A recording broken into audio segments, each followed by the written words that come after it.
what is a 1031 exchange? Really, when you think about it, a 1031 exchange, it isn't just a tax rule. It's a capital mobilizing machine that hands roughly $1 trillion in transactions annually. It's no deal. It's no secret that the wealthy understand the tools in the IRS tax code on how to navigate the exchanges. It's named after 10th section 1031 of the U.S. tax code, and it allows real estate owners to sell a property and reinvest the proceeds into a like-kind property while deferring capital gains. So the big thing with it, you keep your equity working. So many times when you think about it, you lose 20, 30% of your profit that goes to the IRS if you do a traditional sale.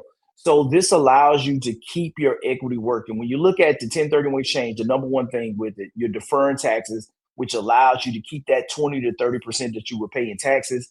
It's working for you still, gaining profit, continuing to the velocity of money where you're still earning a return on it. So taxes are deferred, not forgiven, which means more of your equity stays invested in your portfolio than being lost to the IRS immediately. You can grow that money. And then there's strategies on how to exit when you finally get to 10, 20, 30 years, you're done investing in real estate, you want to step down from active management and retire. There are other mechanisms you can use in order to defer those taxes and continue to reap the benefits of all your hard work over the last few years, the decades that you built up your wealth and the like kind of standard.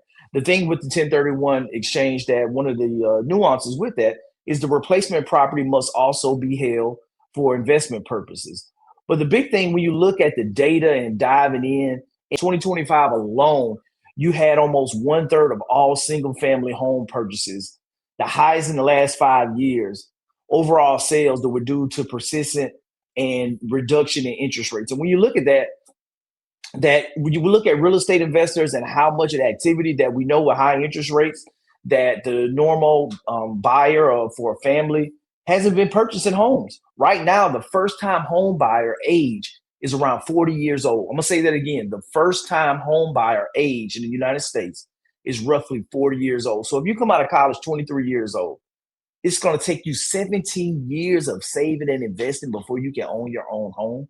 And so that's just been a run up for over the last 3, 4 years with appreciation of real estate due to inflation and printing of a lot of money, but then also higher interest rates right now with the Federal Reserve raising rates and the 10-year Treasury notes where we are today. And so with those things, a lot of families have been on the sideline and real estate investors have been stepping in to the tune of 33% right now in 2025 purchase real estate.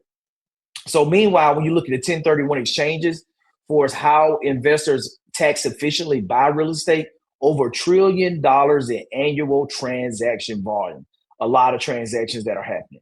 And so the thing today is understanding what does that mean for you when it comes to a real estate investor and building wealth and how you can level up your portfolio and continue to grow along the way.